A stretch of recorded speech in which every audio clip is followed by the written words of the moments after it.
السلام علیکم ناظرین، کیا آپ نے کبھی محسوس کیا ہے کہ چیزیں آپ کے لیے بہت زیادہ ہیں؟ کیا آپ ایسی حالت میں ہیں کہ آپ کو باہر نکلنے کا کوئی راستہ نظر نہیں آتا؟ کیا آپ آج ہماری دنیا کے مسائل کو دیکھتے ہیں اور سوچتے ہیں کہ ان کو کیسے حل کیا جا سکتا ہے؟ یہ سب اور اس سے زیادہ حضرت یونس علیہ السلام کا قصہ ہے۔ حضرت یونس کا مشن ایک لازوال کہانی ہے جو ہمیں بتاتی ہے کہ اگر ہم ایمان رکھتے ہیں تو اس سے نکلنے کا راستہ بالکل موجود ہے۔ یونس علیہ السلام اللہ کے رسول تھے۔ 1 لاکھ سے زیادہ آبادی والے شمالی عراق کے شہر نینوہ میں بھیجے گئے تھے۔ حضرت یونس علیہ السلام بظاہر ایک عام آدمی تھے جو نینوہ کے ہم وطنوں میں پیدا ہوئے اور پرورش پائی۔ نینوہ کا عروج والا شہر اللہ کے پیغام کو بھول چکا تھا اور بت پرستی اور گناہوں سے بھرا شہر بن گیا تھا۔ اللہ سبحانہ تعالیٰ نے حضرت یونس علیہ السلام کو بھیجنے کا فیصلہ کیا جو ان کے درمیان پیدا ہوئے تھے۔ انہیں اپنے راستے یعنی روشنی کے راستے کی طرف رہنمائی کے لیے رسول بنا کر بھیجا گیا۔ حضرت یونس علیہ السلام فوراً اپنے رب کی خواہش کو پورا کرنے کے لیے نکلے اور اپنی قوم کو اللہ کی طرف رجوع کرنے اور بت پرستی سے بچنے کی دعوت دی، لیکن نینوہ کے لوگوں نے یونس کو رد کر دیا، جس طرح بہت سی قوموں نے ان سے پہلے کے نبیوں اور رسولوں کو رد کر دیا تھا۔ یونس علیہ السلام نے حوصلے سے کام لیا۔ وہ انہیں اللہ کی عبادت کی طرف بلاتے رہے، انہیں اللہ کے خوفناک عذاب اور غضب کی یاد دلاتے رہے۔ عاد، سمود اور قوم نوح پر نازل ہوا تھا، لیکن انہوں نے اس بات کو رد کر دیا اور کہا، ہم اور ہمارے آباء و اجداد نے کئی سالوں سے ان دیوتاؤں کی پرستش کی ہے اور ہمیں کوئی نقصان نہیں پہنچا۔ حضرت یونس علیہ السلام ان کی مدد کرنا چاہتے تھے اور ثابت قدم تھے۔ انہوں نے اپنی قوم سے ہمت نہیں ہاری۔ ان کی لا علمی اور سخت الفاظ کے باوجود آپ انہیں اللہ کے عذاب سے ڈراتے ہی رہے۔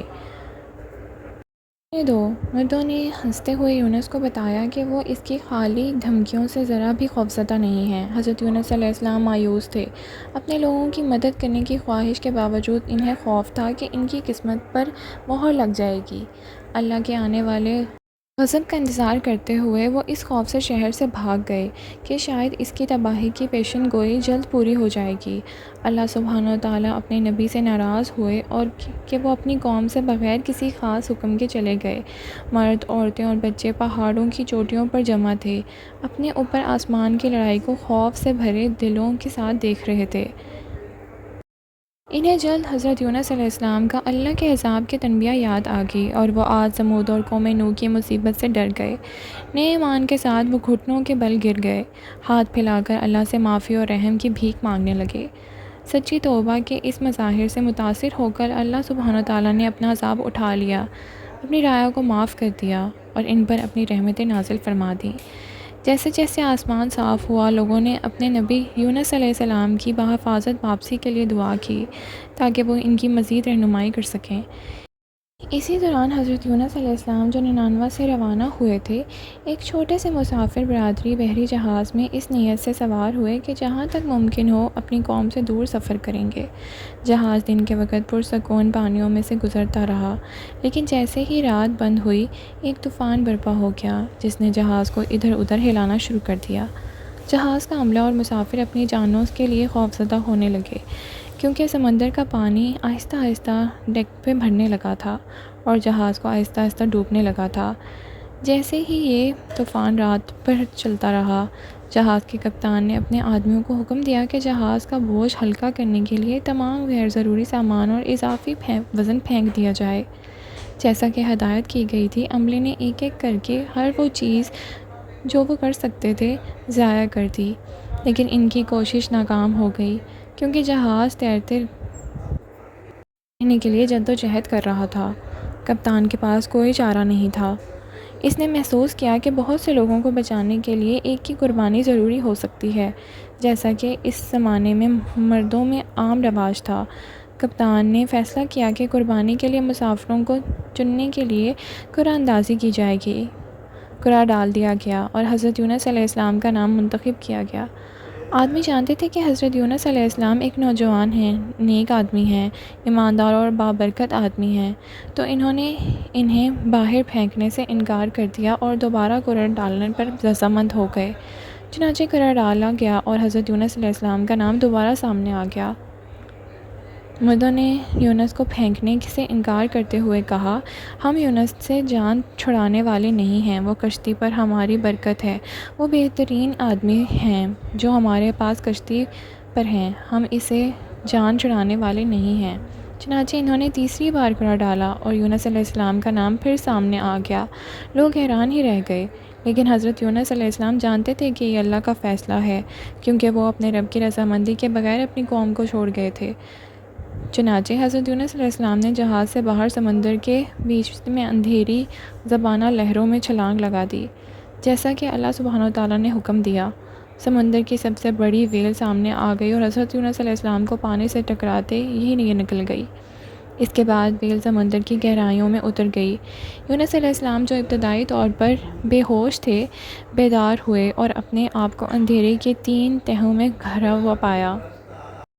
ابتدا رات کی تاریکی ہے، پھر سمندر کی تاریکی اور آخر میں ویل کے پیٹ کی تاریک قید۔ لا الہ الا انت سبحانک انی کنت من الظالمین۔ ترجمہ: تیرے سوا کوئی معبود نہیں، تو پاک ہے، میں ہی ظالموں میں سے ہوں۔ یونس علیہ السلام کی توبہ سے اللہ رحمان بہت متاثر ہوئے۔ بس صبر کرو یہاں تک کہ تمہارے رب کا فیصلہ آ جائے، اور مچھلی کے آدمی یعنی یونس کی طرح مت بنو جس نے غم سے دم گھٹتے ہوئے پکارا۔ اگر اس کا رب اس پر اپنا فضل نہ کرتا تو وہ پھینک دیا جاتا اس بنجر کنارے پر اور وہیں رہ جاتا ذلت کے ساتھ، لیکن اس کے رب نے اسے سرفراز کیا اور اسے اپنے نیک بندوں میں شامل کر لیا۔ اللہ سبحانہ وتعالیٰ نے ویل کو حکم دیا کہ وہ اپنے رسول کے قریب ترین ساحل پر اگل دے۔ ویل نے اللہ کے حکم کی تعمیل کی، تیر کے قریب ترین ساحل پر پہنچی اور یونس علیہ السلام کو باہر نکال دیا۔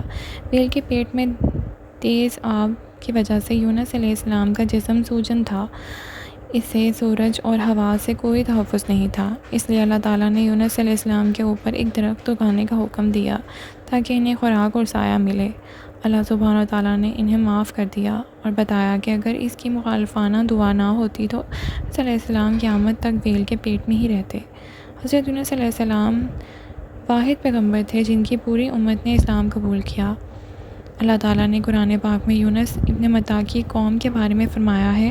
حضرت یونس علیہ السلام کی زندگی اور آزمائشوں کا خلاصہ سورہ صفات کی آیات 139 تا 148 میں ہے۔ اللہ سبحانہ وتعالیٰ بیان فرماتے ہیں، اور یونس بھی رسولوں میں سے تھا، یاد کرو جب وہ بھری ہوئی کشتی کی طرف بھاگا، کوڑا ڈالا اور ہارنے والوں میں سے تھا، پھر اسے ایک مچھلی نے